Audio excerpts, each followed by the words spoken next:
Hi again. Better late than pregnant. Oh my God, that's a good one. Who said that? MB. Brandon. That's a good one. John is going to use that every day from now on. Fuck yeah, man. Yeah, I am done with Dahmer. Oh my God. After this one, this is the most fucked up serial killer I have ever heard of. I don't think any story can match this. This is a lot. Even like Ed Gein. Now, Ed Gein's like my favorite. Obviously, I got the fucking hat and everything. So this will be the last episode that I do. If you guys don't know already, Jeffrey Dahmer is dead. Surprise, surprise. Yeah, you ruined it for me, but that's fine. Dahmer was killed. He was brutally beaten. And it says a bloody broom handle was found in the gymnasium area. So basically, in 1994, he's in prison.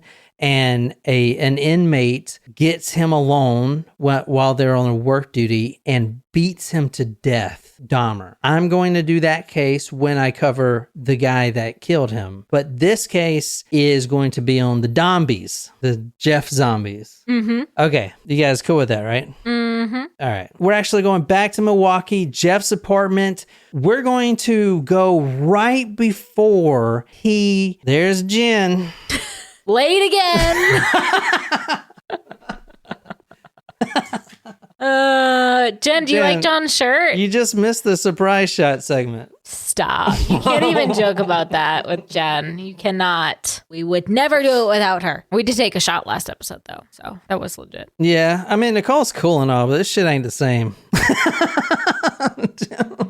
Thanks. Happy 2-year anniversary coming up in 10 days. You're cool and all, but Jen's better is what I just heard.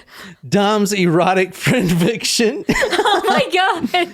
That's good. Yes.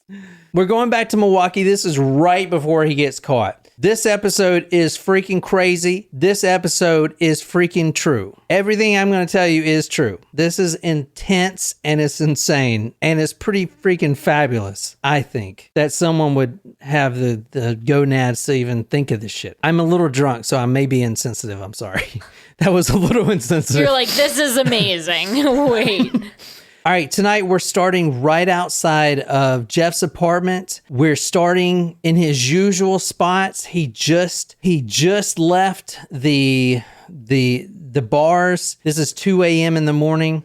And a Johnny Laster, that's his name, Johnny Laster, is driving with his girlfriend. He's got like a nice Chevy Camaro, whatever. He's driving and he sees this boy. Now, this boy that I'm talking about tonight is that Laotian boy, the 14-year-old that dies. The last episode, I mentioned that his brother, 2 years before this boy meets Jeff Dahmer, the older brother, is sexually assaulted and almost murdered. And Jeff gets in real big trouble. I can't even talk. And Jeff gets in real big trouble for that. He's at the House of Corrections. He's in work release. Like, he's in big trouble. He's got to go to 2 or 3 psychiatrists. His own father writes that recommendation to the judge and says, hey, listen, I'm not just anyone. I'm a PhD doctor, and my son is terrifying. This may be our last chance. That's what he said in that note. Mm-hmm. He said, Princess Leia, this is our last hope. That's what he said. It's Obi-Wan Kenobi, but close. Oh. This boy, Johnny Laster, is driving with his girlfriend. He sees a boy naked. This boy is that 14-year-old boy, butt naked. And the first episode, I told you that we saw him in the apartment on the floor in the hall. He was delirious. Johnny Laster driving with my girlfriend, listening to some Drake. He sees this boy naked, and he says this boy is lurching. He uses the word lurch across the street. He's delirious. He doesn't look left and right. He's just 1 foot in front of the other. The only thing that separates him from being an actual zombie is he doesn't have his arms out. This boy walks across the street, straight line, into a tree. He walks into a tree. A big tree tree that's sitting on the side. He walks across the street. Now, this guy, this boy, and his girlfriend staring at this boy walking across, lurching across, completely delirious. At least if you're drunk or fucking high or whatever, you at least kind of can navigate around the tree. He walks like he's about to walk right through it. Like he's a zombie. He is completely zoinked out of his mind, and he's butt naked, and he's a 14-year-old boy, and he walks directly into the tree. His mouth hangs open. Saliva's pouring out. Saliva's pouring out all over him. Blood is oozing from his genitals and his anus. Oh, God. They see this boy walking across, and then they see Jeff, who just came from another bar, because Jeff actually was with this boy earlier in the night, but he wanted to go and meet another man because this is his frenzy. And, you know, I already have this boy pretty incapacitated. Might as well find another young man to take over for my shrine. They see Jeff Dahmer running after the boy and dragging him away. As I said in the last episode, this is the boy right here. That's that 14-year-old boy. So, and how old does he look? Yeah, he looks like 14. Because there's a big issue here. Because the police, and you're going to hear the phone call, 911 call, and all three of the police were put on probation, suspended. Oh, wow. One of the officers, he got this huge promotion, which was total bullshit, I saw. And then as soon as he got it, the family files this huge lawsuit against the city because it was complete bullshit. Anyway, this is Sunday, May 26, 1991, when Jeff meets this boy initially. Now, we're going back 12 hours. Okay, this is the meeting time. We're going to try to figure out how this boy was a zombie walking across the street. Sunday, May 26, 1991, Grand Avenue Mall. Jeff was leaving. He was window shopping. He didn't have any money. At this point, May 26, he gets arrested in a month. He has no money. He's fired from his job. He's eating human meat to stay alive. He is just kind of in limbo. He's trying to build a shrine. His main concern is trying to figure out how to keep a skeleton from breaking. Like, he's just completely lost his fucking marbles at this point. Completely gone. Like, completely fucking gone, right? He is leaving the mall at 5 a.m. when he goes to the bus because he doesn't have a car, obviously. He sees this boy. Now, he didn't know that this boy is the brother of the older boy that he sexually assaulted 2 years ago and ended up in prison and work release and everything else. He did not know. This is complete coincidence, which is crazy, because he meets this boy at the mall.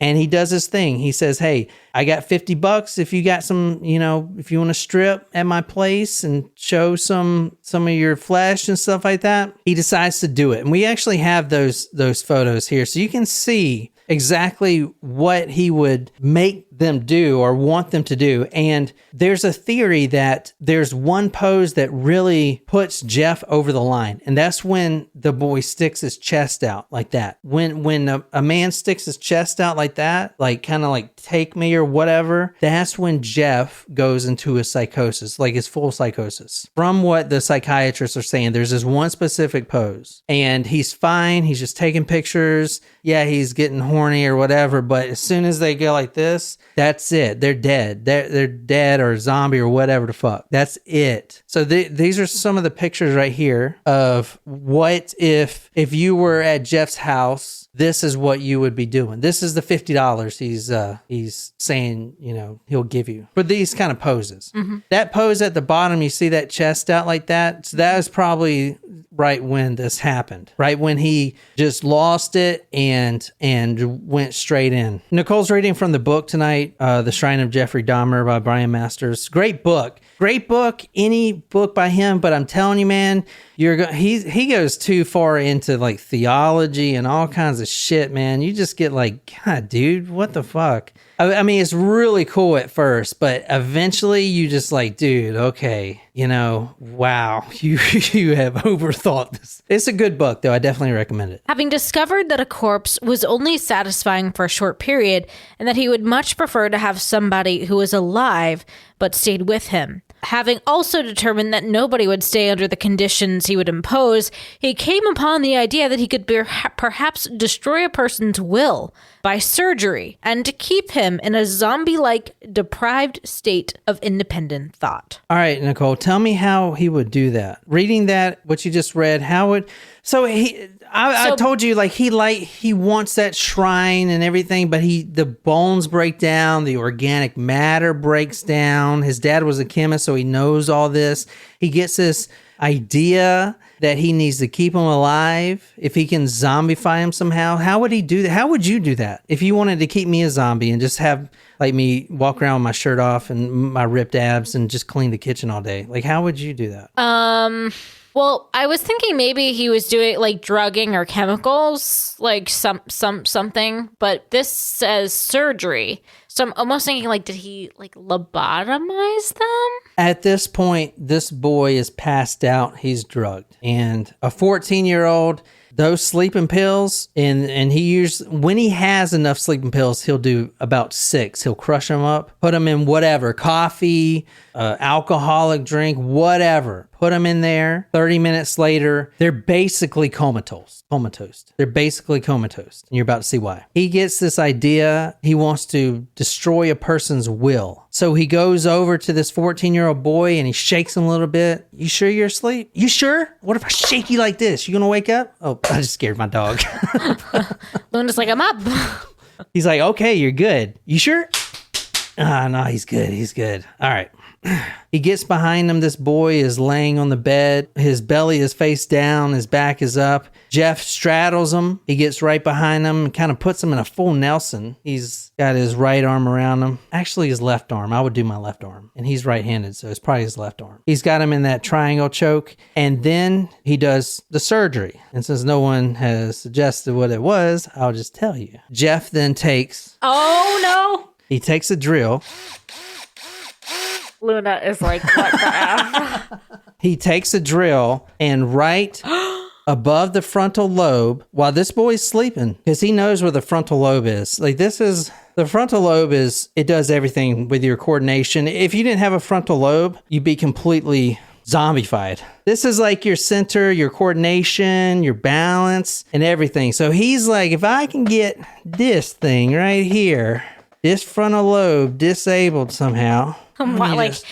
Oh my God! Don't!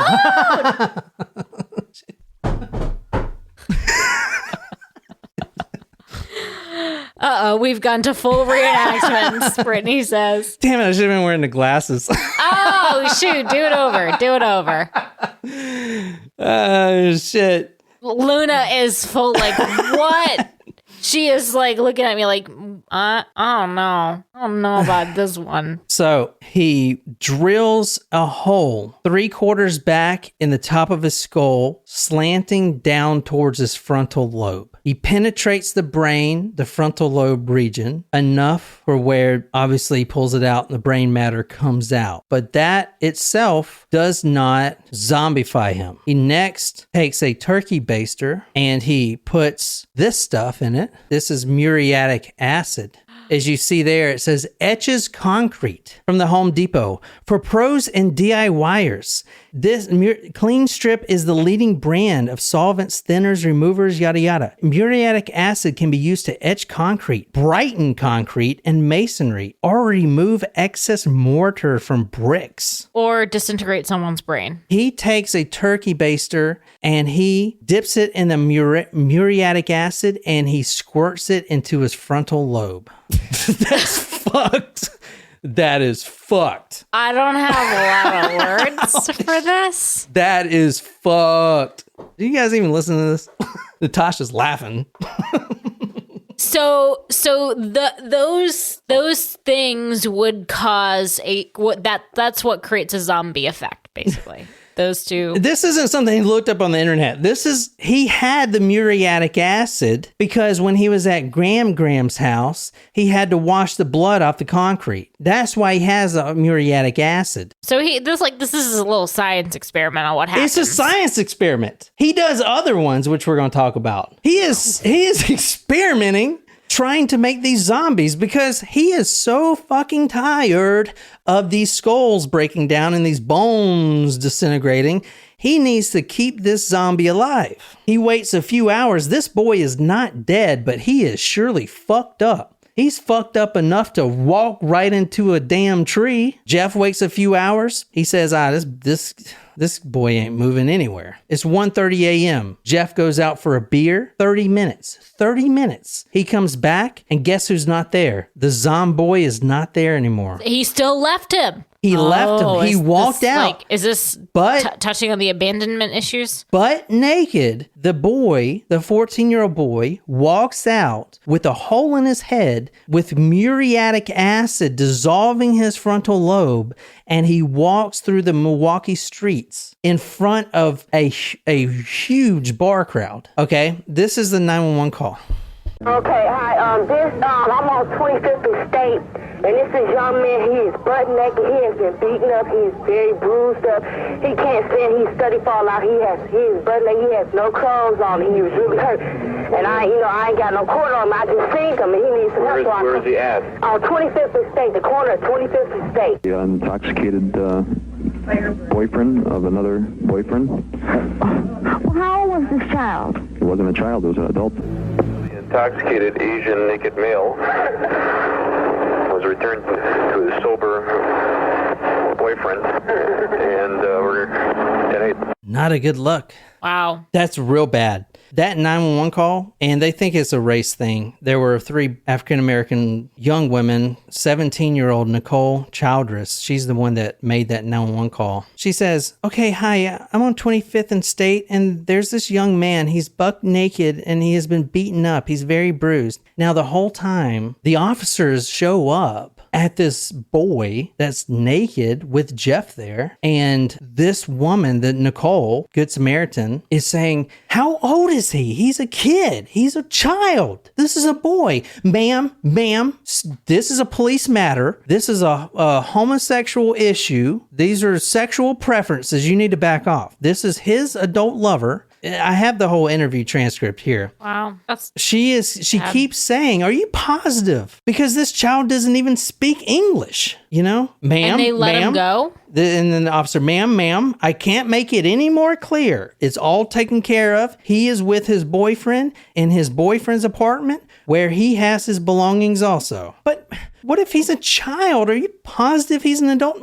Ma'am, like I explained to you, it's all taken care of. It's as positive as it can be. I can't do anything about somebody's sexual preference in life. And then she screams, he's not a child. And then they brush her off. And then they're laughing about it. Wow. That's fucked. Yeah. This is 14, a 14-year-old. And he could speak English, but he was a fucking zombie. He has muriatic acid. And if you're wondering why there's no blood streaming down his face, because he has a hole in the top of his head, it's because there's no veins up there on the very top of your skull. There's not a lot of blood that can come out. Plus, at the time, if you go back and look at him, in this photo right here, he's got pretty long hair. You're not going to be able to see it. He didn't even know there was a hole in his head. I mean, he's out of it. He's fried, completely fried.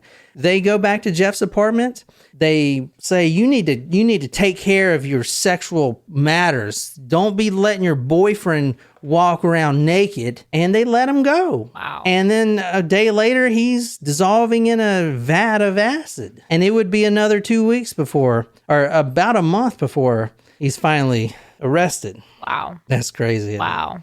That's fucking nuts. So one took his one arm on one side and the other took his other arm on the other side, and they escorted him back up about a half block to the apartment, said Jeffrey Dahmer. In this manner, this boy was delivered to his executioner. Mm-hmm. Then they left with the cheering remark, well, you just take care of him. He died an hour later because Jeffrey injected more acid into his brain, hoping to keep him zombified. I mean, wow. Jeff is avoiding the police. The police are coming into his home. the smell, but I don't know. This is the 90s, so, and dude, maybe I sound ignorant, but I feel like gay rights were a very touchy subject then. You know, you didn't want to mess with it if you didn't know about it, type of thing. Maybe I sound ignorant, but he did say, I can't do anything about a man's sexual preference. I don't know. Maybe that's the reason. A lot of people think it's a race thing because the 3 girls that called 911 were black. I don't know.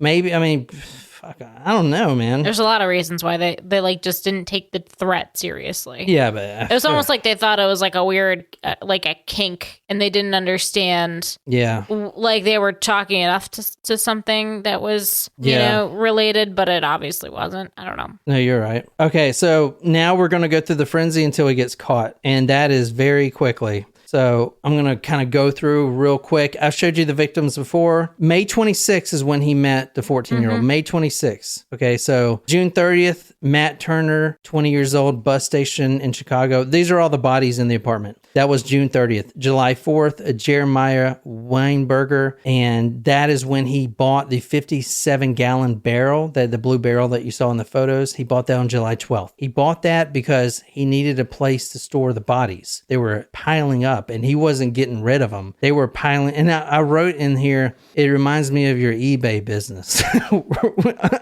Like, you just got shoe. We have fucking 1,000 pairs of shoes in this house. Not 1,000. They're like piling up, but you get to the point where you're just like, fuck it. And you just keep throwing it on the, no, I'm not talking bad about you, but I'm saying someone gets to the point where it's just too much and they just keep piling it on. That's where he's at now. Cops are coming in. He's just throwing them in the bathroom, the torsos in the bathtub. I mean, they're just littering the fucking apartment. You know, a guy would come over, and obviously he only lasts a few minutes before he's drugged and done, but he's wondering about the smell. Oh, yeah, my fish died. You know, he's got the fish tank up, you know, whatever. And the tank, like, doesn't even have any water in it. Yeah, know? I shit myself. And who cares? Fucking drink this. Like, what the fuck? You know, just completely didn't give a shit. July 15, Oliver Lacey. July 19th, he was fired from his job for excessive absenteeism. To cope with this news, he met a Joseph Bradhoft on July 25th. Now, all of these bodies are going to remain piled up in his apartment, which he already has the eviction notice. He is supposed to be evicted in a week, and he has not even thought about removing the bodies. His main goal is to build the shrine. In fact, he was more worried or more interested in researching how he can get $200,000 so he can buy some sort of preservation freezing machine that freezes like matter, like cryo something. It was $200,000. That was on his mind. He is getting evicted. The notice is already there. They're coming in any minute to take everything out. And he's got bodies everywhere, and he doesn't even give a shit. This guy is fucking gone. Yeah, he's lost. Like, completely, dude. Insane. This guy, this Joseph Bradhoft, he met on July 25th. He kept this man's body in the bed with him for 2 days, and he slept with it. On July 21st, he uncovered this body to find the head was, quote, covered in maggots. Oh my God, no. Oh no. So he cut it off, cleaned it, and placed it in the freezer. This is also the time where he's eating meat to stay alive. He's eating his victims to stay alive. When Oliver Lacey was being massaged in one room, the headless body of Jeremiah Weinberger was floating in a bath of cold water and bleach next door. Dahmer was obliged to take a shower with 2 corpses in the tub. He took one photograph of Matt Turner in a standing position after death because rigor mortis had set in and he was able to position the body properly. Other pictures show a headless Oliver Lacey hanging by a strap from the bar shower curtain and the same mutilated corpse, also with the rib cage exposed, lying on top of the decapitated body of Weinberger. He stands this guy up like a mannequin because of rigor mortis. That's fucking nuts, man. I mean, Jesus Christ. Wow.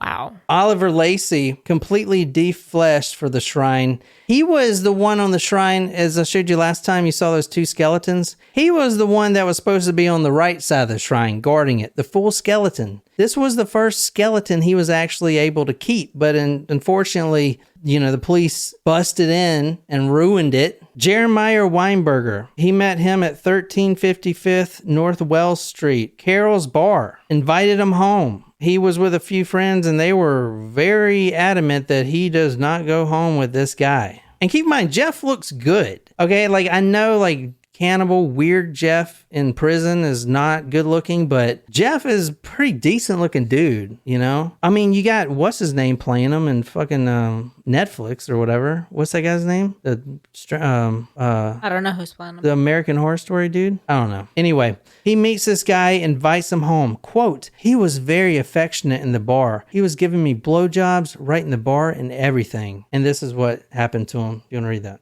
While this kind and decent man slept, Dahmer drilled through his skull, and for the first time, the acid injections having resulted in fatalities, he squirted boiling water into his brain. He woke up at the end of the day. The next morning, he was sort of groggy and everything. He talked. It was like he was dazed, and I thought I would be able to keep him that way. Boiling water in the frontal lobe seems to work better than acid. Go fucking figure. So it just boils your brain instead of fucking dissolving it, I guess. God. He boiled his brain. Now, this guy was with his friends, and Jeff said something to the effect of, I have this bachelor pad. You want to spend the weekend with me, yada, yada, yada. The friends were very adamant that he didn't go with them. Next thing he knows, Jeremiah wakes up groggy in the morning, doesn't even realize he's got a hole in his head. And his frontal lobe has been boiled with hot boiling water in your frontal lobe, your brain. And it worked pretty well, better than the acid. He was groggy. He was talking. This is from Jeff. Quote, he was walking around, going to the bathroom. But I had to go to work the second night. At the end of the second day, and he was still walking around. So I gave him another dose of pills and another shot of boiling water in the same hole. And then he left Jeremiah lying on the bed. The next morning, Jeremiah is dead. He rolled off the bed, and Jeff noticed that this was weird. He rolled off the bed and his eyes were open. I guess human bodies really don't die. I've never seen a dead body with the eyes open unless forcefully. But he rolled off the bed like this, like eyes open. You can die with your eyes open, yeah. Yeah, but I mean, if it's sudden. Yeah. Yeah. But it really, he definitely remembered the eyes were open. So and this is about when the police break in, and he's party's over. The party's over. The religious thing comes up. Something stronger than my conscious will made it happen. I think some higher power got good and fed up with my activity and decided to put an end to it. I don't really think there are any coincidences. The way it ended and whether the close calls were warnings to me or what, I don't know. If they were, I sure didn't heed them. And we talked about how he was arrested, obviously. You remember the man that made it out? Mm-hmm. Can't remember his name now.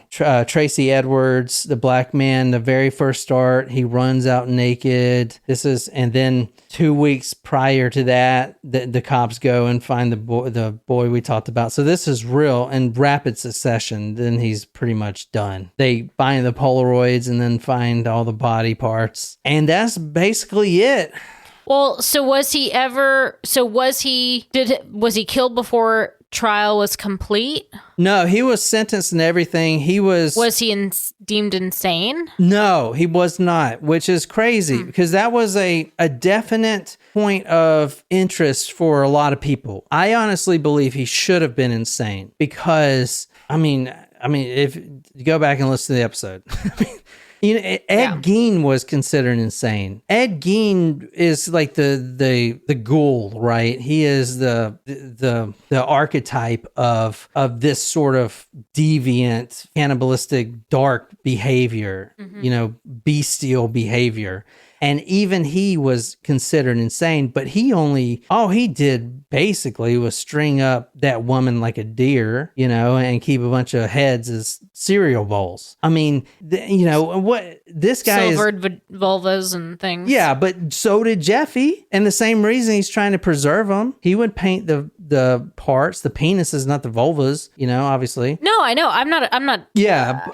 So the insanity plea was this. He went 9 years, if you remember, without killing anyone. Kills someone at 18, Stephen Hicks, joins the army, goes 9 years, doesn't kill anyone. Right there, that shows that he knew right and wrong and can control it. However, for the defense, it is he knew right and wrong, yeah, but he ain't controlling it. He is trying desperately to stay on, to fight this evil demonic force, because he's a Christian. He grew up Lutheran, very Christian. I mean, most of his interviews, you can tell he's Christian, and he's battling with that. So this 9 years wasn't him just being like, I know I did something bad, I shouldn't do that again. It was him like, oh fuck, like pulling every which way, like who am I? Like, why would God make me gay? Like, why would God make me kill? Like all this stuff. That was going on in his mind. Insane to me. You have an eviction notice, you have cops coming to your apartment, you don't have a job, and you're thinking your primary concern in life is to build a human shrine, okay? You aren't really in the same world as everyone else at that point. You know what I'm saying? You basically are blending up rabbits. And that was Richard Trenton Chase, if you guys didn't know that. I don't know. That's just my opinion. I don't know. What do you guys think? So are you going to talk about how he was killed in prison? I already talked about that. Well, no, you didn't really go into any detail. I'm going to do that case later because I'm going to cover the killer. Oh. Yeah, but I'm done with Dahmer. Okay. It was basically he got booted to death with a broomstick, and this guy beat the shit out of him to death in prison. And honestly, I am so done with this freaking case, man. Done with Dahmer. Oh my God. I mean, what the fuck? What do you guys think? I hope you guys like that. That was a little short, but the zombie thing just got me, man. I mean, the shrine thing is one thing with, the art, because when I started the case, obviously I looked at the photos, and I put those photos on talkmore.com, and there's like, whoa, that's crazy. That's disgusting. Why would he do that? And then you're like, if you go back and look at those photos, and you'll see the poses, and you'll see that he's making art. To him, that shit's art, That's art to him. He's making art. And then that makes more sense. And then, okay, he wants this art to last. Okay, well, he needs to build a shrine. Well, his problem is he can't keep skeletons from breaking apart and all that shit. He needs to keep a zombie, and then you have a zombie. It's like a progression. If he wouldn't have been caught, it'd have been really interesting to see how far he would have went. Yeah. I mean, how far can you go, really? I mean, he would have been on the street, obviously. No, he would have left all those bodies in that apartment when he was evicted. Yeah. It would have been his downfall anyway, because he wasn't able to, he couldn't figure, he wasn't in his right mind to be like, oh, I gotta clean this up, hide the evidence. He wasn't in his right mind. I know, I agree. Yeah. I agree. I think he was totally, I mean, dude, bonkers. Like when I first started this podcast, I was like, you kill someone, you gotta go to prison, and insanity is just bullshit and stuff like that. But dude, if you're at a point where you're trying to make your own zombies and shit, you might be insane, bro. I don't know. Yeah. There might be something wrong with your fucking head. And he's got borderline personality disorder, which is why he fucking flipped out when people left him. Because I do the same shit. I just don't cut you up and shit. Well, that's positive. Let's not. Hopefully stays that way. Did y'all know the zombie thing? I really hope they covered that shit on the new Netflix thing, because that is the craziest thing I've ever fucking heard in my life. That is wild. I'm glad you finally did it, because there's a lot that I didn't know about Jeffrey Dahmer, just that he was the Milwaukee cannibal. So, yeah, I'm glad to finally know. Well, the cannibal is like the fucking least interesting part. Holy shit, there's plenty of cannibals out there, The zombie thing is fucking crazy, at least to me. I don't know. Anyway, hope you guys like that. I'm done with it, man. I'm sorry. I fucking can't do any more Dahmer. That's all good. You're done. You guys got anything, man? I'm about to go play some video games. I'm play some Resident Evil. Some zombies. Speaking of zombies, time for the Walking Dead video game. All right, you guys, thanks everyone for being on live chat. It was good to see y'all, and we'll be back regular Saturday with Jen. And until then, we'll be on Discord. See y'all there. Yeah. This Talk More Movie podcast. I hope you guys enjoyed it. Go to talkmore.com to see some photos and stuff like that. And we release episodes every Tuesdays and Thursdays at 9 a.m. My name is John. I'm sitting here with Naquiz, and I am #done with Dahmer. And so I hope you guys enjoyed it. And until next time, good night, you lovely, lovely people.